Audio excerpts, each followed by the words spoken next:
ನಮಸ್ಕಾರ. ಕರಾವಳಿ ಕರ್ನಾಟಕ ಅಂತ ಹೇಳಿದರೆ ಕಡಲು, ಹೌದು, ಸಮುದ್ರದ ಕಿನಾರೆ. ಎಲ್ಲಿ ನೋಡಿದರೂ ಅಲ್ಲಿ ಜಲರಾಶಿ.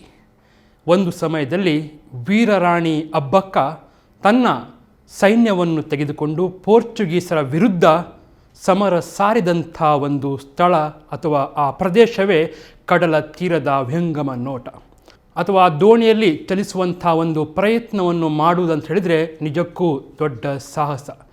ಮೊಗವೀರ ಬಂಧುಗಳ ಶ್ರಮ, ಅವರ ಅಪರಿಮಿತವಾಗಿರುವಂತಹ ಒಂದು ಶೌರ್ಯವೇ ಅವರು ಮಾಡುವಂತಹ ಒಂದು ಕೆಲಸ ಅಥವಾ ಉದ್ಯೋಗ ನಿಜಕ್ಕೂ ಅದು ಶ್ಲಾಘನೀಯ.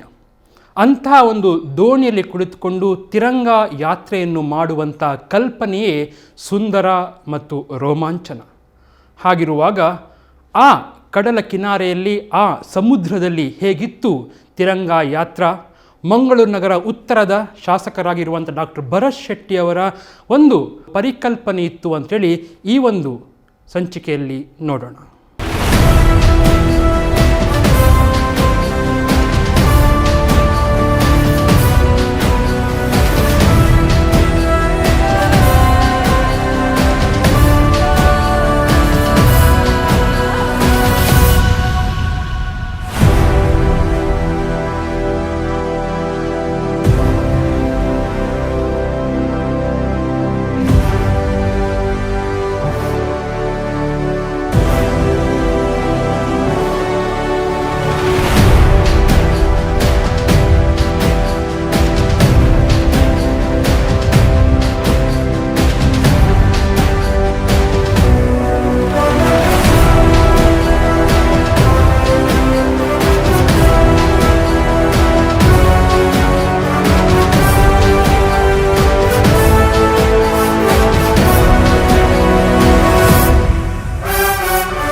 ವರ್ಷದ ಮಹೋತ್ಸವದ ಅಂಗವಾಗಿ ಮಂಗಳೂರು ನಗರ ಉತ್ತರ ಮಂಡಲದ ಎಲ್ಲ ಮಹಾಶಕ್ತಿ ಕೇಂದ್ರಗಳಿಂದ ನಮ್ಮಲ್ಲಿ 7 ಮಹಾಶಕ್ತಿ ಕೇಂದ್ರ ಉಂಟು. ಎಲ್ಲ ಮಹಾಶಕ್ತಿ ಕೇಂದ್ರಗಳಲ್ಲಿ ಬೇರೆ ಬೇರೆ ಆದ ಕಾರ್ಯಕ್ರಮ, ಒಂದರಲ್ಲಿ ಬೈಕ್ ರ್ಯಾಲಿ, ಒಂದರಲ್ಲಿ ಜಾಥಾ, ಒಂದರಲ್ಲಿ ನಡಿಗೆ. ಈ ಮಹಾಶಕ್ತಿ ಕೇಂದ್ರದಲ್ಲಿ ಇವತ್ತು ಮೀನುಗಾರರ ಫಿಶಿಂಗ್ ಬೋಟ್ ಏನಿದೆ ಅದರಲ್ಲಿ ಒಂದು ರ್ಯಾಲಿಯನ್ನು, ಸಣ್ಣ ರ್ಯಾಲಿಯನ್ನು ಮಾಡಿದ್ದೆ. ನಾನು ಸಹ ಅದರಲ್ಲಿ ಭಾಗವಹಿಸಿದ್ದೆ. ಒಂದು 20 ಫಿಶರ್ಮೆನ್ಸ್ ಬೋಟ್ಗಳಲ್ಲಿ ಧ್ವಜವನ್ನು ಹಾಕಿ ನಾವು ಬೋಟಿನ ಫಿಶಿಂಗ್ ಬೋಟ್ ರ್ಯಾಲಿಯನ್ನು ಮುಗಿಸಿದ್ದೇವೆ. ಅದಾದ ನಂತರ ಇವತ್ತೀಗ ಉತ್ತಿಷ್ಟ ಭಾರತ ಅನ್ನುವಂಥ ಕಾರ್ಯಕ್ರಮ. ಇದಾದ ನಂತರ ವಿಭಜನೆಯ ನೆನಪಿನಲ್ಲಿ, ವಿಭಜನೆಯನ್ನು ನೋವು ಏನಿದೆ ಅದರ ನೆನಪಿನಲ್ಲಿ ಇಲ್ಲಿಂದ ಮೌನ ಮೆರವಣಿಗೆಯನ್ನು ಮಾಡುವಂಥ ಒಂದು ಕಾರ್ಯಕ್ರಮ ಸಹ ಇದೆ. ಇದಾದ ನಂತರ ಒಟ್ಟಾಗಿ 75 ವರ್ಷದ ಸ್ವಾತಂತ್ರ್ಯದ ಅಂಗವಾಗಿ ಇದರ ಮೂಲ ಉದ್ದೇಶ ಏನಂತ ಹೇಳಿದ್ರೆ, ಸ್ವಾತಂತ್ರ್ಯೋತ್ಸವದ ಸಮಯದಲ್ಲಿ ಎಷ್ಟೆಲ್ಲ ಸ್ವಾತಂತ್ರ್ಯ ವೀರರು ಇದ್ದರು ನಮಗೆ ಗೊತ್ತಿರುವುದು ಬೆರಳಿಗೆನೆಯಷ್ಟು ಮಾತ್ರ. ಉಳಿದ ಸ್ವಾತಂತ್ರ್ಯ ವೀರರ ಬಗ್ಗೆ, ಸ್ವಾತಂತ್ರ್ಯ ಹೋರಾಟಗಾರರ ಬಗ್ಗೆ ಜನರಿಗೆ ಮಾಹಿತಿಯನ್ನು ಕೊಡಬೇಕು. ಮತ್ತೊಂದು, ಪ್ರತಿಯೊಬ್ಬನಲ್ಲಿ ದೇಶಭಕ್ತಿಯ ಉದ್ದೀಪನ ಹೆಚ್ಚಾಗಬೇಕು. ದೇಶಭಕ್ತಿ ಇದ್ದರೆ ಮಾತ್ರ ಸಮಾಜ ಮತ್ತು ದೇಶ ಮುಂದೆ ಹೋಗಲಿಕ್ಕೆ ಸಾಧ್ಯ, ಬೆಳೀಲಿಕ್ಕೆ ಸಾಧ್ಯ. ಆ ರೀತಿ ಯೋಜನೆಯಿಂದ ನರೇಂದ್ರ ಮೋದಿಯವರ ಕನಸೇನಿದೆ, ಭಾಳ ವಿಜೃಂಭಣೆಯಿಂದ ಭಾರತ್ ಮಾತೆ ಪೂಜನ ಮಾಡುವಂಥ ಕೆಲಸವನ್ನು ನಾವು ನಡೆಸ್ತೇವೆ.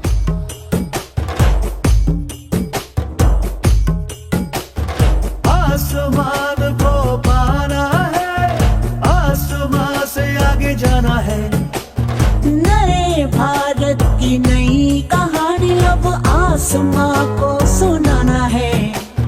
गर्व है इस तिरंगे पर, सारे जहां को ये दिखाएंगे। अमृत काल मनाएंगे, घर घर तिरंगा लहराएंगे। घर घर तिरंगा, हर घर तिरंगा, झंडा मने मनेगू त्रिवर्ण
ಅಭಿಯಾನ ಸಮಿತಿಯ ಆಶ್ರಯದಲ್ಲಿ ಮಂಗಳೂರು ನಗರ ಉತ್ತರ ಮಂಡಲದ ವತಿಯಿಂದ ಸ್ವಾತಂತ್ರ್ಯ ಅಮೃತ ಮಹೋತ್ಸವದ ಶುಭ ಸಂದರ್ಭದಲ್ಲಿ ಅಮೃತ ವರ್ಷಿಣಿಯಾಗಿರುವಂತಹ ತಾಯಿ ಭಾರತಿಗೆ ದೀಪ ಮತ್ತು ಪುಷ್ಪಾರ್ಚನೆಯ ಮೂಲಕವಾಗಿ ಈ ಕಾರ್ಯಕ್ರಮಕ್ಕೆ ವಿದ್ಯುಕ್ತವಾದಂತಹ ಚಾಲನೆಯನ್ನ ಮಾನ್ಯ ಶಾಸಕರಾದಂತಹ ಡಾಕ್ಟರ್ ವೈ ಭರಶೆಟ್ಟಿ ಅವರು,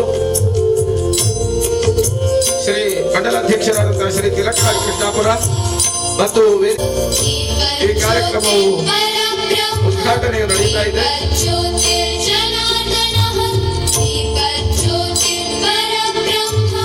बोलो भारत माता की, बोलो भारत माता की, वंदे वंदे. ಉತ್ತರ ಮಂಡಲದ ವತಿಯಿಂದ ನೀಡುತ್ತಿರುವಂಥ ಉತ್ತಿಷ್ಟ ಭಾರತ ಅನ್ನುವಂಥ ಸ್ವಾತಂತ್ರ್ಯೋತ್ಸವದ 70ನೇ ವರ್ಷದ ಅಮೃತೋತ್ಸವದ ಸಲುವಾಗಿ 75ನೇ ವರ್ಷದ ಸ್ವಾತಂತ್ರ್ಯೋತ್ಸವದ ಒಂದು ಯೋಚನೆ ಈ ರೀತಿಯಾಗಿ ವಿಭಜನೆಯನ್ನ ಮಾಡಬೇಕು ಅನ್ನುವಂಥ ಕಲ್ಪನೆಯನ್ನ ನರೇಂದ್ರ ಮೋದಿ ಅವರು ಹೊಂದಿದ್ರು. ಯಾಕೆ ಅವರಿಗೆ ಈ ಆಲೋಚನೆ ಮತ್ತು ಯೋಜನೆ ಬಂತಂತ ಹೇಳಿದ್ರೆ, ನಮ್ಮಲ್ಲಿ ದೇಶಭಕ್ತಿಯ ಉದ್ದೀಪನ ಏನಾಗ್ಲಿಕ್ಕಿದೆ, ನಾವೆಲ್ಲ ದೇಶಭಕ್ತರೇ, ಆದರೂ ಇನ್ನೂ ಹೆಚ್ಚಿನ ದೇಶಭಕ್ತಿ, ಈ ಮಣ್ಣಿನ ಬಗ್ಗೆ, ಈ ಸಂಸ್ಕೃತಿಯ ಬಗ್ಗೆ ಅತೀವವಾದ ಪ್ರೀತಿ, ಈ ಮಣ್ಣಿಗಾಗಿ ನಮ್ಮ ಜೀವನ ಕೊಡ್ತೇನೆ ಅನ್ನುವಂಥ ಭಾವ ಪ್ರತಿಯೊಬ್ಬ ವ್ಯಕ್ತಿಯಲ್ಲಿ, ಪ್ರತಿಯೊಬ್ಬ ಯುವಕ ಯುವತಿಯರ ಮನಸ್ಸಿನಲ್ಲಿ ಬರಬೇಕು ಅನ್ನುವಂಥ ಆಲೋಚನೆ ಇಟ್ಕೊಂಡು ಈ ಯೋಜನೆಯನ್ನು ಮಾಡಿದ್ದಾರೆ. ಒಂದು ಸಮಾಜ, ಒಂದು ದೇಶ ಉದ್ಧಾರ ಆಗಬೇಕಾದ್ರೆ ಆ ಸಮಾಜ ಮತ್ತು ದೇಶದಲ್ಲಿ ವಾಸಿಸುವಂತ ಪ್ರಜೆಗಳಾರಿದ್ದಾರೆ, ಅವರಿಗೆ ಆ ಮಣ್ಣಿನ ಬಗ್ಗೆ, ಆ ಸಂಸ್ಕೃತಿಯ ಬಗ್ಗೆ, ಅವರ ಇತಿಹಾಸದ ಬಗ್ಗೆ ಕಳಕಳಿ ಇರಬೇಕು. ಕಳಕಳಿಯೊಂದಿಗೆ ಮಣ್ಣಿಗಾಗಿ ಜೀವ ಕೊಡಲಿಕ್ಕೆ ಸಿದ್ಧನಿದ್ದೇವೆ ಅನ್ನುವಂಥ ಭಾವನೆ ಇದ್ರೆ ಖಂಡಿತ ದೇಶ ಉದ್ಧಾರ ಆಗ್ಲಿಕ್ಕೆ ಸಾಧ್ಯ. ಇಲ್ಲದಿದ್ರೆ ಒಂದು ರೀತಿಯ ಕೀಳರ ಮೇಲೆ ನಾವು ಬಳಲ್ತಾ ಇರ್ತೇವೆ. ಯಾವಾಗ ನೋಡಿದ್ರು ಪಾಶ್ಚಾತ್ಯ ಒಳ್ಳೇದು, ಆ ದೇಶ ಒಳ್ಳೇದು, ಈ ದೇಶ ಒಳ್ಳೇದು, ನಮ್ಮ ದೇಶದಲ್ಲಿ ಅಷ್ಟಕ್ಕಷ್ಟೇ ಅನ್ನುವಂಥ ಭಾವನೆ ನಮ್ಮಲ್ಲಿ ಇರ್ತದೆ. ಯಾಕಂದ್ರೆ ನಮ್ಮ ದೇಶಭಕ್ತಿಯ ಕೊರತೆ ಎಲ್ಲೋ ಒಂದು ಕಡೆ ಇರ್ತದೆ ಅಂತ ಅರ್ಥ.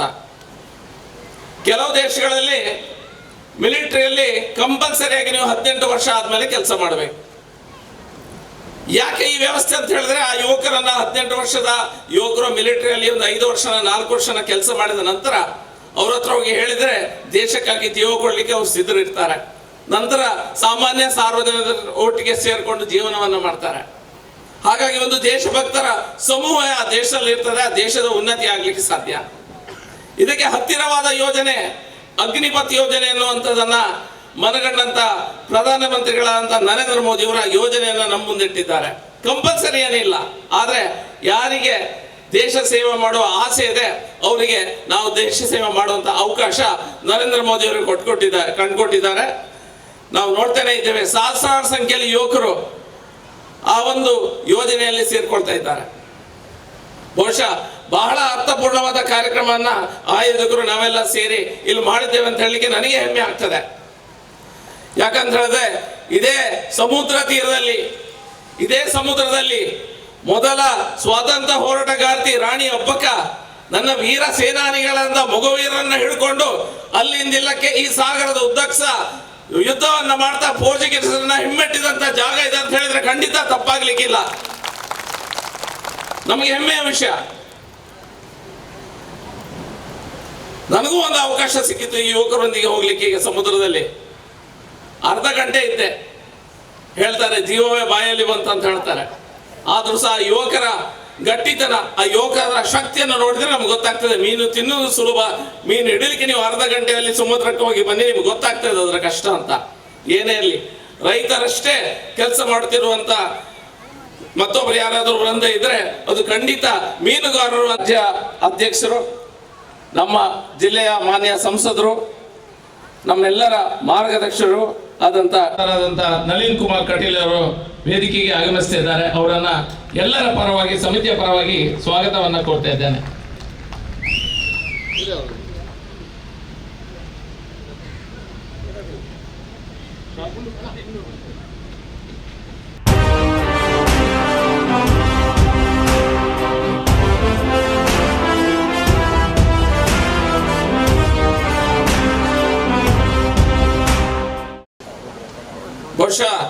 ರಾಣಿ ಅಬ್ಬಕ್ಕನ ವಿಷಯವನ್ನ ಮಾತಾಡ್ತಾ ಮೊಗವೀರ ವಿಷಯಕ್ಕೆ ಬಂದೆವು. ರಾಣಿ ಅಬ್ಬಕ್ಕನಕ್ಕೆ ಹೋರಾಟ ಮಾಡಿದ್ದಂತ ಮೊಗವೀರು ಯಾವ ರೀತಿ ಹೋರಾಟವನ್ನ ಮಾಡಿದ್ದಾರೆ ನಮ್ಗೆಲ್ಲರಿಗೂ ಗೊತ್ತಿರುವಂತ ವಿಷಯ.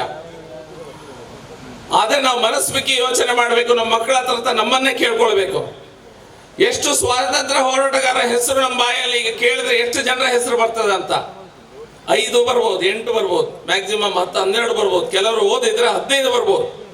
15ಗಿಂತ ಜಾಸ್ತಿ ಸ್ವಾತಂತ್ರ್ಯ ಹೋರಾಟಗಾರರು, ಈ ದೇಶಕ್ಕಾಗಿ ಜೀವ ಕೊಟ್ಟಂತ ವ್ಯಕ್ತಿಗಳ ಹೆಸರುಗಳಂತ ಹೇಳಿದ್ರೆ ನಮ್ಗೆ ಗೊತ್ತಿರೋದಿಲ್ಲ. ಹೆಚ್ಚಿನವರಿಗೆ ಗೊತ್ತಿರೋದಿಲ್ಲ. 90% ಜನರಿಗೆ ಗೊತ್ತಿರೋದಿಲ್ಲ, ನನ್ನನ್ನ ಸೇರಿಸ್ಕೊಂಡು. ಯಾಕಂತ ಹೇಳಿದ್ರೆ ನಾವು ವಿದ್ಯಾಭ್ಯಾಸ ಮಾಡುವಾಗ ನಮಗೆ ಇಂಥದನ್ನೇ ಕಲಿಸಿರ್ತಾರೆ, ಇಷ್ಟೇ ಮಾಹಿತಿ ಕೊಡ್ತಿರ್ತಾರೆ. ಅದಕ್ಕಿಂತ ಒಂದು ಹೆಚ್ಚಿಲ್ಲ, ಅದಕ್ಕಿಂತ ಒಂದು ಕಮ್ಮಿಸೇ ಇಲ್ಲ. ಯಾಕಂದ್ರೆ ಅವ್ರ ಮನಸ್ಸಲ್ಲಿರುವಂತ ಯಾವ್ಯಾವ ವ್ಯಕ್ತಿಗಳನ್ನ ನಾವು ಪ್ರತಿಬಿಂಬಿಸಬೇಕು ಅವರನ್ನ ಪ್ರತಿಬಿಂಬಿಸುವಂತ ವ್ಯವಸ್ಥೆ ರಾಜಕೀಯ ವ್ಯವಸ್ಥೆಯಲ್ಲಿ ಇದ್ದದ್ದೇ. ಬಹಳ ಬೇಜಾರಿನ ವಿಷಯ. ಬಹುಶಃ ಇವತ್ತು ಸಾವರ್ಕರ್, ವೀರ್ ಸಾವರ್ಕರ್, ಸ್ವಾತಂತ್ರ್ಯ ವೀರ ಸಾವರ್ಕರ್ ಅವರ ವೇದಿಕೆ ಮೇಲೆ ನಾವೆಲ್ಲ ಕುಳಿತುಕೊಂಡು ಈ ಕಾರ್ಯಕ್ರಮವನ್ನು ಮಾಡ್ತಾ ಇದ್ದೇವೆ. ವೀರ್ ಸಾವರ್ಕರ್ ಹೆಸರಲ್ಲಿ ಒಂದು ಬ್ರಿಡ್ಜ್ ಅನ್ನು ಇಡ್ತೇವೆ, ವೀರ್ ಸಾವರ್ಕರ್ ಹೆಸರಲ್ಲಿ ಒಂದು ಸರ್ಕಲ್ ಅನ್ನ ಮಾಡ್ತೇವೆ. ಬಿಡುದಿಲ್ಲ ಹೇಳ್ತಾರೆ, ಇಲ್ಲ ಅವ್ರು ದೇಶದ್ರೋಹಿ ಅದು ಇದು ಬಾಯಿ ಬಂದಾಗೆ ಮಾತಾಡ್ತಾರೆ. ಅವರ ಇತಿಹಾಸವನ್ನ ನೋಡಿದ್ರೆ, ಒಂದು ಪಕ್ಷದ ಒಂದು ವ್ಯವಸ್ಥೆಯ ಇತಿಹಾಸನ ನೋಡಿದ್ರೆ, ಗಾಂಧೀಜಿಯವರು ಸಹ ಅವರನ್ನು ಬಿಡಬೇಕನ್ನುವಂತ ಮಾತನಾಡಿದ್ರು. ಹಿಂದೆ ಆದಂತ ಕಾಂಗ್ರೆಸ್ ಕಮಿಟಿಯಲ್ಲಿ, ಸ್ವಾತಂತ್ರ್ಯ ಪೂರ್ವವಾಗಿ ಆದಂತ ಕಮಿಟಿಯಲ್ಲಿ ರೆಸೊಲ್ಯೂಷನ್ ಮಾಡಿದ್ರು ವೀರ್ ಸಾವರ್ಕರ್ ಬಿಡಬೇಕಂತ. ನಂತರ ಇಂದಿರಾ ಗಾಂಧಿ ಹೆಸರು ಪತ್ರ ಬರೀತಾರೆ, ವೀರ್ ಸಾವರ್ಕರ್ ಎಂತಹ ಒಂದು ರತ್ನ ಅಂತ, ದೇಶಕ್ಕೆ ಅಗತ್ಯವಿರುವಂತ ಒಂದು ರತ್ನ ಅಂತ ಹೇಳ್ತಾರೆ. ಆದ್ರೆ ಈಗಿನ ಕೆಲವರು ಸಾವರ್ಕರನ ವಿಷಯನ ಎತ್ತಿದ್ರೆ ನಮ್ಮ ಮೈ ಮೇಲೆ ಬರ್ತಾರೆ. ನನಗೆ ಯಾಕಂತ ಸತ್ಯ ಇನ್ನೂ ಸಹ ಗೊತ್ತಾಗ್ತಾ ಇಲ್ಲ. ಇಡೀ ಸ್ವಾತಂತ್ರ್ಯ ಹೋರಾಟದಲ್ಲಿ ಯಾರಾದ್ರೂ ಒಬ್ಬ ವ್ಯಕ್ತಿಗೆ 2 ಡಬ್ಬಲ್ ಜೀವವಾದಿ ಶಿಕ್ಷೆ ಯಾರಿಗಾದ್ರೂ ಸಿಕ್ಕಿದ್ದೆ ಅದು ಸ್ವಾತಂತ್ರ್ಯ ವೀರ್ ಸಾವರ್ಕರ್ಗೆ. ಕಾಲಪಾನಿಗೆ ಹಾಕಿದ್ರು, ಕರಿನೀರಿನ ಒಂದು ಶಿಕ್ಷೆ ಏನಿದೆ ಅದಕ್ಕೆ ಅವರನ್ನು ಕಳಿಸಿದ್ರು. ನನ್ನ ಮನಸ್ಸಲ್ಲಿ ಮೂಡುವಂತ ಪ್ರಶ್ನೆ ಇಷ್ಟೇ, ಅಷ್ಟು ವರ್ಷಗಳೆಲ್ಲ ಡಬಲ್ ಜೀವಾವಧಿ ಶಿಕ್ಷೆಯನ್ನು ಕೊಟ್ಟರು, ಕರಿನೀರಿನ ಶಿಕ್ಷೆಯನ್ನು ಕೊಟ್ಟರು, ಬ್ಲ್ಯಾಕ್ ವಾಟರ್ ಶಿಕ್ಷೆಯನ್ನು ಕೊಟ್ಟರು, ಅಲ್ಲಿ ಕಳಿಸಿದ್ರು. ಈ ಶಿಕ್ಷೆ ಬೇರೆ ಸ್ವಾತಂತ್ರ್ಯ ಹೋರಾಟಗಾರರಿಗೆ ಯಾಕಾಗ್ಲಿಲ್ಲ? ದೊಡ್ಡವರ ಹೆಸರನ್ನು ಕೇಳ್ತೇವೆ, ಅವ್ರಿಗೆ ಯಾಕಾಗ್ಲಿಲ್ಲ? ಖಾಲಿ ವೀರ್ ಸಾವರ್ಕರ್ಗೆ ಯಾಕೆ? ವೀರ್ ಸಾವರ್ಕರನ್ನ ಎಣ್ಣೆಯ ಗಾಣದಲ್ಲಿ ತಿರುಗಿಸಿ ಎಣ್ಣೆನ ತೆಗೆದ್ರು. ಅಲ್ಲಿ ಜೀವಿತಾವಧಿಯಲ್ಲಿ ಬಹಳ ಸಮಸ್ಯೆಗಳನ್ನ ಕೊಟ್ಟರು. ಅದೇ ಶಿಕ್ಷೆನ ಮತ್ತೊಬ್ಬರಿಗೆ ಯಾಕೆ ಕೊಡ್ಲಿಲ್ಲ? ನಾವು ಯೋಚನೆ ಮಾಡಬೇಕಾದಂತ ವಿಷಯ. ಮುಂದುವರೆದು ನೀವು ಯೋಚನೆ ಮಾಡಿ, 75 ವರ್ಷಗಳ ಸ್ವಾತಂತ್ರ್ಯೋತ್ಸವವನ್ನು ನಾವು ಆಚರಿಸ್ತಾ ಇದ್ದೇವೆ. 75 ವರ್ಷಗಳ ಸ್ವಾತಂತ್ರ್ಯೋತ್ಸವ. ಸಾವರ್ಕರ್ ಮಕ್ಕಳು ಎಲ್ಲಿದ್ದಾರೆ? ಅಂಬೇಡ್ಕರ್ ಮಕ್ಕಳು ಏನು ಪ್ರೈಮ್ ಮಿನಿಸ್ಟರ್ ಆಗಿದ್ದಾರ ಅಥವಾ ರಾಜ್ಯಪಾಲರಾಗಿದ್ರ? ಸರ್ದಾರ್ ವಲ್ಲಭಾಯ್ ಪಟೇಲ್ ಅವರ ಮಕ್ಕಳು ಎಲ್ಲಿದ್ದಾರೆ? ಲಾಲ್ ಬಹದ್ದೂರ್ ಶಾಸ್ತ್ರಿ ಅವರ ಮಕ್ಕಳು ಎಲ್ಲಿದ್ದಾರೆ? ಯಾರು ರಾಜಕೀಯದಲ್ಲಿಲ್ಲ, ಯಾರು ದೇಶವನ್ನು ಆಳುವ ಹಂಬಲತನವನ್ನ ತೋರಿಸ್ತಾ ಇಲ್ಲ. ಇದ್ರ ಬಗ್ಗೆ ಆಲೋಚನೆ ಮಾಡಬೇಕಾದಂತಹ ಸಮಯ ಬಂದಿದೆ. ಯಾಕಂತ ಹೇಳಿದ್ರೆ 75 ವರ್ಷಗಳ ಕಾಲ ಸ್ವಾತಂತ್ರ್ಯವನ್ನು ಅನುಭವಿಸಿದ್ದೇವೆ. ಈ ಸ್ವಾತಂತ್ರ್ಯವನ್ನ ನಮಗೆ ಕೊಟ್ಟಂತ ವ್ಯಕ್ತಿಗಳ ಕನಿಷ್ಠ ಅವರ ಹೆಸರುಗಳನ್ನ ನೆನಪು ಮಾಡಿಸುವಂತ ಕೆಲಸ ನಮ್ಮ ಪಠ್ಯ ಪುಸ್ತಕದಲ್ಲಿ ಮತ್ತೊಂದು ನಮ್ಮ ಇತಿಹಾಸದಲ್ಲಿ ಆಗದಿದ್ರೆ ನಾವು ಜೀವ ಇದ್ದು ಸತ್ತಂತೆ ಅನ್ನುವುದು ನನ್ನ ಅಭಿಪ್ರಾಯ. ಇದರ ಬಗ್ಗೆ ನಾವು ಸರಿಯಾದ ಯೋಚನೆಯನ್ನ ಈಗಲೇ ಮಾಡಬೇಕು.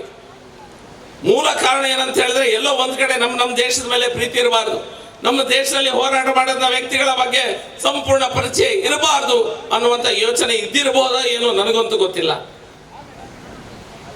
ಹಾಗಾಗಿ ಸ್ನೇಹಿತರೆ, ಬಂಧುಗಳೇ, ಈ ಒಂದು ಕಾರ್ಯಕ್ರಮ ಆಯೋಜನೆ ಮಾಡಿದ ಮೂಲ ಉದ್ದೇಶ ಪ್ರತಿಯೊಬ್ಬ ಪ್ರಜೆಯಲ್ಲಿ, ನಾವು ಕುಳಿತಿರುವಂತ ಮನೆಯಲ್ಲಿರುವಂತ ಎಲ್ಲ ಈ ದೇಶದ ಪ್ರತಿಯೊಬ್ಬ ಪ್ರಜೆಗಳಲ್ಲಿ ದೇಶಭಕ್ತಿಯ ಉದ್ದೀಪನ ಆಗಬೇಕು, ದೇಶದ ಬಗ್ಗೆ ಕಳಕಳಿ ಮೂಡಬೇಕು, ದೇಶಕ್ಕಾಗಿ ಜೀವ ಕೊಡ್ತೇನೆ ಅನ್ನುವಂತ ಭಾವನೆ ಬರಬೇಕು, ದೇಶ ಉದ್ಧಾರ ಮಾಡ್ತೇನೆ, ದೇಶದಲ್ಲಿರುವಂತಹ ಭ್ರಷ್ಟಾಚಾರಕ್ಕೆ ಕಡಿವಾಣ ಹಾಕಬೇಕಾದ್ರೆ ಮೊದಲು ಆ ದೇಶದ ಮಣ್ಣಿನ ಬಗ್ಗೆ ಪ್ರೀತಿ ಹುಟ್ಟಿದ್ರೆ ಮಾತ್ರ ಸಾಧ್ಯ.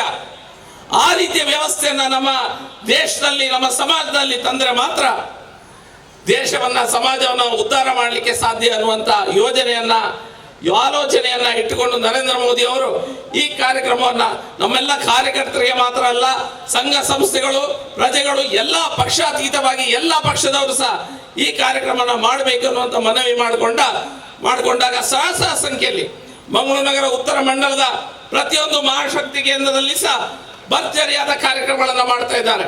ಒಂದು ಕಡೆಯಲ್ಲಿ ಬೈಕ್ ರ್ಯಾಲಿ ಆಗ್ತದೆ, ಅಲ್ಲಿ ಇಷ್ಟುವರೆಗೆ ಅಷ್ಟು ಸಂಖ್ಯೆ 50-100ಕ್ಕಿಂತ ಸಂಖ್ಯೆ ಇಲ್ಲದಂತ ಗುರುಪುರದಲ್ಲಿ 200-300 ಸಂಖ್ಯೆಯಲ್ಲಿ ಯುವಕರು ಬೈಕ್ ರ್ಯಾಲಿಯನ್ನು ಮಾಡ್ತಾರೆ. ಅವರಿಗೆ ಈ ಕ್ಷಣದಲ್ಲಿ ನನ್ನ ಅಭಿನಂದನೆಯನ್ನು ತಿಳಿಸಬೇಕು. ಅದೇ ರೀತಿಯಲ್ಲಿ ಸುರತ್ಕಲ್ಲಲ್ಲಿ ಕಾವೂರಲ್ಲಿ ಜಾಥಾವನ್ನ ಮಾಡ್ತಾರೆ, ವಾಹನ ಜಾಥೆಗಳನ್ನ ಮಾಡ್ತಾರೆ. ಎಲ್ಲೋ ಒಂದು ಕಡೆ ಸಾವರ್ಕರ್ ಪೋಸ್ಟರ್ ಅನ್ನ ಹಾಕಿ ಅದಕ್ಕೆ ಪೂಜೆ ಹಾಕಿದ್ದಕ್ಕೆ SDPF PDF ಯಾರೆಲ್ಲ ಇದ್ದಾರಲ್ಲ ಇಮಿಡಿಯೇಟ್ ಆಗಿ DC ಹತ್ರ ಹೋಗಿ ಬೆಳಿಗ್ಗೆ ಕಂಪ್ಲೇಂಟ್ ಕೊಡ್ತಾರೆ. ನನಗೆ ಯಾಕಂತಾನೆ ಗೊತ್ತಾಗ್ತಾ ಇಲ್ಲ. ಏನೇ ಇರಲಿ, ಅವರು ಕಲ್ತಂತ ಅವರ ಮನಸ್ಸಲ್ಲಿ ಇರುವಂತ ಅವರ ತತ್ವಂತ ಸಿದ್ಧಾಂತಕ್ಕೆ ಸರಿಯಾಗಿ ಅವರು ಆಲೋಚನೆ ಮಾಡ್ತಾರೆ ಏನೋ ಗೊತ್ತಿಲ್ಲ. ಆದ್ರೆ ನಾವು ಮಾತ್ರ ನಮ್ಮ ಹೋರಾಟಗಾರರು ಈ ದೇಶಕ್ಕಾಗಿ ಪಣ ತೊಟ್ಟಂತ, ದೇಶಕ್ಕಾಗಿ ಜೀವ ಕೊಟ್ಟಂತ ಎಷ್ಟೋ ಜನರು ನಮ್ಮ ಜಿಲ್ಲೆಯವರೇ ಇದ್ದಾರೆ, ನಮ್ಮ ಜಿಲ್ಲೆಯಲ್ಲೇ ಇದ್ದಾರೆ. ಅದೇ ನಮಗೆ ಗೊತ್ತಿರುವುದಿಲ್ಲ.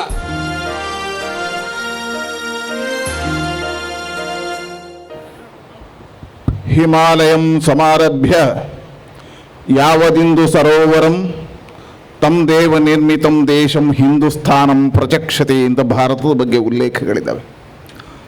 ತಾಯಿ ಭಾರತೀಯ ಪಾದಕಮಲಗಳಿಗೆ ಪ್ರಣಾಮಗಳನ್ನು ಅರ್ಪಿಸ್ತಾ ಸ್ವಾತಂತ್ರ್ಯದ ಅಮೃತ ಉತ್ಸವದ ನಿಮಿತ್ತ ಸಂಪನ್ನಗೊಂಡಿರುವ ಈ ಸಭೆಯ ವೇದಿಕೆಯಲ್ಲಿ ಉಪಸ್ಥಿತರಿರ್ತಕ್ಕಂಥ ಭಾರತೀಯ ಜನತಾ ಪಾರ್ಟಿಯ ಉತ್ತರ ಮಂಡಲದ ಅಧ್ಯಕ್ಷ ಆಗಿರ್ತಕ್ಕಂಥ ತಿಲಕ್ ರಾಜ್ ಅವರೇ, ಕಳೆದ 4 ವರ್ಷಗಳ ಅವಧಿಯಲ್ಲಿ ಶಾಸಕನಾಗಿ ಕ್ಷೇತ್ರದ ಹಳ್ಳಿಗೆ, ಗಲ್ಲಿಗೆ, ನಗರಕ್ಕೆ, ಪಟ್ಟಣಕ್ಕೆ ಸಾವಿರಾರು ಕೋಟಿ ರೂಪಾಯಿಗಳ ಅನುದಾನವನ್ನು ತಂದು ಕ್ರಿಯಾಶೀಲ ಚಟುವಟಿಕೆಯ ಶಾಸಕನಾಗಿ ಮನೆಗಳಲ್ಲಿ ಜನನಾಯಕರಾಗಿರ್ತಕ್ಕಂಥ ಮಿತ್ರ ಡಾಕ್ಟರ್ ಭರತ್ ಶೆಟ್ಟಿ ಅವರೇ, ವೇದಿಕೆ ಮೇಲೆ ಉಪಸ್ಥಿತಿರ್ತಕ್ಕಂಥ ಎಲ್ಲ ಆಢ್ಯಗಣ್ಯ ಅತಿಥಿ ಬಂಧುಗಳೇ, ಇಲ್ಲಿ ಬಂದು ಸೇರಿರ್ತಕ್ಕಂಥ ತಾಯಿ ಭಾರತೀಯ ಅರ್ಚನೆಯನ್ನು ಮಾಡುವುದಕ್ಕೋಸ್ಕರವಾಗಿ ತಮ್ಮ ಸಮಯವನ್ನು ಇಲ್ಲಿ ಕೊಟ್ಟಿರ್ತಕ್ಕಂಥ ಎಲ್ಲ ತಾಯಿ ಭಾರತೀಯ ರಾಷ್ಟ್ರಭಕ್ತ ಮಕ್ಕಳಿಗೆ ನಾನು ಅಭಿನಂದನೆ ಮತ್ತು ಪ್ರಣಾಮಗಳನ್ನು ಅರ್ಪಿಸ್ತೇನೆ. ಸ್ವಾತಂತ್ರ್ಯ ಬಂದು 75 ವರ್ಷಗಳನ್ನು ಪೂರೈಸಿದ್ದೀವಿ. 75 ವರ್ಷದ ಉತ್ಸವಕ್ಕೆ ನಾವು ಸೇರಿದ್ದೀವಿ. ಅಮೃತೋತ್ಸವ ನಮ್ಮೆಲ್ಲರ ಪಾಲಿನ ಭಾಗ್ಯದ ದಿನ ಅಂತ ಅನ್ನಿಸ್ತದೆ. ಯಾಕೆ 1000 ವರ್ಷಗಳ ಕಾಲ ಭಾರತ ಗುಲಾಮಗಿರಿಯೊಳಗಿತ್ತು. 750 ವರ್ಷಗಳ ಕಾಲ ಮೊಘಲರು, ಡಚ್ಚರು, ಹೂನರು ಹೀಗೆ 10 ಜನರ ಮಧ್ಯೆ ಗುಲಾಮಗಿರಿಯೊಳಗಡೆ ಇತ್ತು ಭಾರತ. 250 ವರ್ಷಗಳ ಕಾಲ ಬ್ರಿಟಿಷರು ಈ ದೇಶವನ್ನು ಆಳಿದ್ರು ಅಂತ ಕೇಳ್ತೀವಿ. ಹಾಗಾಗಿ 1000 ವರ್ಷಗಳ ಕಾಲವನ್ನು ಕತ್ತಲ ಯುಗ ಅಂತ ಕರೀತಾರೆ. ಆದರೆ ಯಾವತ್ತೂ ಭಾರತ ಕತ್ತಲ ಯುಗದಲ್ಲಿ ಇರಲಿಲ್ಲ, ಅದು ಹೋರಾಟದ ಯುಗ ಆಗಿತ್ತು. ಮೊಘಲರ ಕಾಲದಲ್ಲಿ ರಾಣಾ ಪ್ರತಾಪ್ ಇರ್ಬೋದು, ಶಿವಾಜಿ ಮಹಾರಾಜ್ ಇರ್ಬೋದು, ಅಂತ ಸಹಸ್ರಾರು ರಾಜ ಮಹಾರಾಜರುಗಳು ಹೋರಾಟವನ್ನು ಮಾಡಿ ತಾಯಿ ಭಾರತೀಯ ಸ್ವಾಭಿಮಾನವನ್ನು ಉಳಿಸ್ತಕ್ಕಂಥ ಕಾಯಕವನ್ನು ಮಾಡಿದರು. ಹಾಗಾಗಿ ಶಿವಾಜಿ ಮಹಾರಾಜ್ ಹಿಂದವಿ ಸಾಮ್ರಾಜ್ಯದ ನಿರ್ಮಾಣದ ಮುಖಾಂತರ ತಾಯಿ ಭಾರತೀಯ ಗೌರವವನ್ನು ಹೆಚ್ಚಿಸ್ತಕ್ಕಂಥ ಕೆಲಸವನ್ನು ಮಾಡಿದರು. 1857ರಲ್ಲಿ ಮೊದಲ ಬಾರಿಗೆ ಬ್ರಿಟಿಷರ ವಿರುದ್ಧವಾಗಿರ್ತಕ್ಕಂಥ ಹೋರಾಟಗಳು ಪ್ರಾರಂಭ ಆದವು. ಅದನ್ನು ಬ್ರಿಟಿಷರು ಸಿಪಾಯಿ ದಂಗೆ ಅಂತ ಕರೆದರು. ಅದು ಪ್ರಥಮ ಸ್ವಾತಂತ್ರ್ಯದ ಹೋರಾಟ ಸಂಗ್ರಾಮ ಅಂತ ಸಾವರ್ಕರ್ ಕರೆದರು.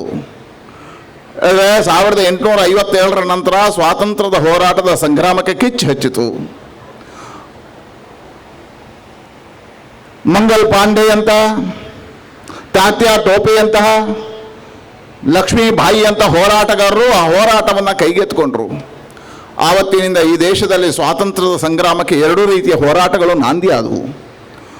ಒಂದು, ತಮ್ಮ ಯೌವನವನ್ನು, ತಮ್ಮ ಜೀವನವನ್ನು ಅರ್ಪಣೆ ಮಾಡಿ ಬಲಿದಾನಗಳ ಮುಖಾಂತರವಾಗಿ ಹೋರಾಟಗಳನ್ನು ಮಾಡಿ ಕ್ರಾಂತಿಕಾರರ ಹೋರಾಟಗಳು ಯಶಸ್ವಿ ಅಂತಂದರೆ, ಇನ್ನೊಂದು ಕಡೆಯಿಂದ ಮಹಾತ್ಮ ಗಾಂಧಿಯವರ ಅಹಿಂಸಾತ್ಮಕವಾಗಿರ್ತಕ್ಕಂಥ ಚಳವಳಿಯು, ಅವರ ನೇತೃತ್ವವು ಸ್ವಾತಂತ್ರ್ಯ ಸಂಗ್ರಾಮಕ್ಕೆ 2 ದಿಕ್ಕುಗಳನ್ನು ಕೊಟ್ಟವು. ವಿಶೇಷವಾಗಿ ನಾವು ಯೋಚನೆ ಮಾಡಬೇಕಾಗಿರ್ತಕ್ಕಂಥ ಆ ಕಾಲಘಟ್ಟದ ದಿನಗಳು, ಭವ್ಯ ಭಾರತದ ಸಂರಕ್ಷಣೆಯನ್ನು ಮಾಡುವುದಕ್ಕೋಸ್ಕರ ದಿಂಗ್ರಾ ಇರ್ಬೋದು, ಆಜಾದ್ ಇರ್ಬೋದು, ಭಗತ್ ಸಿಂಗ್ ಇರ್ಬೋದು, ಸುಭಾಷ್ ಚಂದ್ರ ಬೋಸ್ ಇರ್ಬೋದು, ಸಾವರ್ಕರ್ ಇರ್ಬೋದು, ತಮ್ಮ ಕ್ರಾಂತಿಕಾರಕವಾಗಿರ್ತಕ್ಕಂಥ ಚಟುವಟಿಕೆಗಳ ಮುಖಾಂತರ ಬ್ರಿಟಿಷರಿಗೆ ಭಯವನ್ನು ಸೃಷ್ಟಿ ಮಾಡತಕ್ಕಂಥ ಕಾಯಕವನ್ನು ಮಾಡಿದರು. ಇಡೀ ದೇಶದಲ್ಲಿ ಒಂದು ಕ್ರಾಂತಿಕಾರಕವಾಗಿರ್ತಕ್ಕಂಥ ಚಟುವಟಿಕೆಗಳನ್ನು ಮಾಡಿದರು. ಕೇವಲ ಭಾರತದಲ್ಲಿ ಮಾತ್ರ ಅಲ್ಲ, ಭಾರತದ ಸ್ವಾತಂತ್ರ್ಯಕ್ಕೆ ಕೆಚ್ಚನ್ನು ವಿದೇಶದಲ್ಲೂ ಸಮೇತ ಹಚ್ಚಿದರು. ಬ್ರಿಟಿಷರ ಗುಂಡಿಗೆ ಒಡ್ಡಿ ತಮ್ಮ ಹೋರಾಟವನ್ನು ಮುಂದುವರಿಸಿದರು. ಅದರ ಅವರ ಹೋರಾಟದ ಪರಿಣಾಮ ಬ್ರಿಟಿಷರು ಈ ದೇಶವನ್ನು ಬಿಟ್ಟು ಹೋಗುವಂಥ ಕಾಯಕಗಳಾದವು. ಮಹಾತ್ಮ ಗಾಂಧಿಯವರು ಬಂದ ಮೇಲೆ ಈ ದೇಶದಲ್ಲಿ ಸತ್ಯಾಗ್ರಹಗಳಿಗೆ ಶಕ್ತಿ ಬಂತು. ಸತ್ಯಾಗ್ರಹಗಳ ಮುಖಾಂತರವಾಗಿ ಈ ದೇಶವನ್ನು ಒಂದು ಮಾಡತಕ್ಕಂಥ ಕೆಲಸವನ್ನು ಮಹಾತ್ಮ ಗಾಂಧಿ ಮಾಡಿದ್ರು. ಆದರೆ ಈ ದೇಶದಲ್ಲಿ 3 ಶಕ್ತಿಗಳು ನಮಗೆ ಅದ್ಭುತವಾಗಿರ್ತಕ್ಕಂತಹ ಶಕ್ತಿಯನ್ನು ತುಂಬಿದವು. ಒಂದು, ಬಂಕಿಮ ಚಂದ್ರ ಚಟರ್ಜಿಯವರ ಒಂದೇ ಮಾತರಂ. ಒಂದೇ ಮಾತರಮನ ಮುಖಾಂತರವಾಗಿ ಹಳ್ಳಿಯಲ್ಲಿರ್ತಕ್ಕಂಥ ಜನರಿಗೆ ರಾಷ್ಟ್ರಭಕ್ತಿ ಉದ್ದೀಪನ ಆಯಿತು. ಒಂದೇ ಮಾತರಂ ಈ ದೇಶದ ಜನಜಾಗೃತಿಯನ್ನು ಮಾಡಿತು. ಒಂದೇ ಮಾತರಂ ಭಾವನೆಗಳ ಮುಖಾಂತರ ರಾಷ್ಟ್ರವನ್ನು ಅರಳಿಸಿತು. ಹೇ ನನ್ನ ನೆಲ, ಇದು ನನ್ನ ಜಲ, ನನ್ನ ಜನಮನ ಎಂದಿಗೂ ನಗುತ್ತಿರಲಿ, ಬಾನಂಗಳದಿ ಹಾರಾಡುತ್ತಲಿ, ಆ ತಿರಂಗ ಧ್ವಜವೇ ಕಾಣಿಸಲಿ.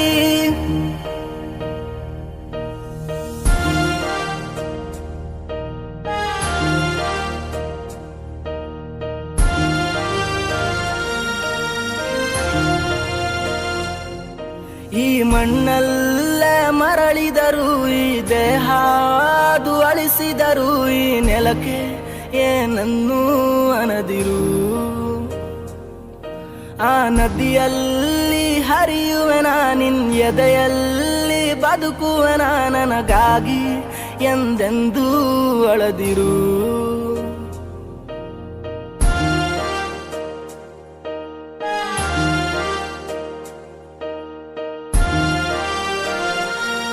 ಒಂದು ಕಡೆ ಸುಂದರವಾಗಿರುವಂಥ ಸಮುದ್ರ, ಮತ್ತೊಂದು ಕಡೆಯಲ್ಲಿ ವೀರ್ ಸಾವರ್ಕರ್ ವೇದಿಕೆ, ಎದುರಿಗೆ ಅಸಂಖ್ಯಾತ ಜನರು. ಒಂದು ಕಡೆಯಲ್ಲಿ ದೋಸಾ ಕ್ಯಾಂಪ್, ಮತ್ತೊಂದು ಕಡೆಯಲ್ಲಿ ಕಿವಿಗೆ ಸುಂದರವಾಗಿ ಕೇಳಿಸುವಂತಹ ಮಾಧುರ್ಯ ಭರಿತವಾಗಿರುವಂಥ ಸಾಂಸ್ಕೃತಿಕ ಕಾರ್ಯಕ್ರಮ. ಇದರ ನಡುವೆ ನಾವೆಲ್ಲ ಸಂಭ್ರಮ ಪಟ್ಟದ್ದು ನಮ್ಮ ದೇಶದ ಅಮೃತ ಮಹೋತ್ಸವ, ಅಂದರೆ ಸ್ವಾತಂತ್ರ್ಯದ 75ನೇ ವರ್ಷದ ಈ ಒಂದು ಸುಂದರವಾಗಿರುವಂಥ ಕ್ಷಣಗಳು. ಈ ಕಾರ್ಯಕ್ರಮವನ್ನು ನೀವೆಲ್ಲರೂ ನೋಡಿದಿರಿ. ಮುಂದಿನ ವಿಶೇಷ ಕಾರ್ಯಕ್ರಮದಲ್ಲಿ ಮತ್ತೊಮ್ಮೆ ಭೇಟಿಯಾಗೋಣ. ಅಲ್ಲಿವರೆಗೆ ನಮಸ್ಕಾರ. ವಂದೇ ಮಾತರಂ.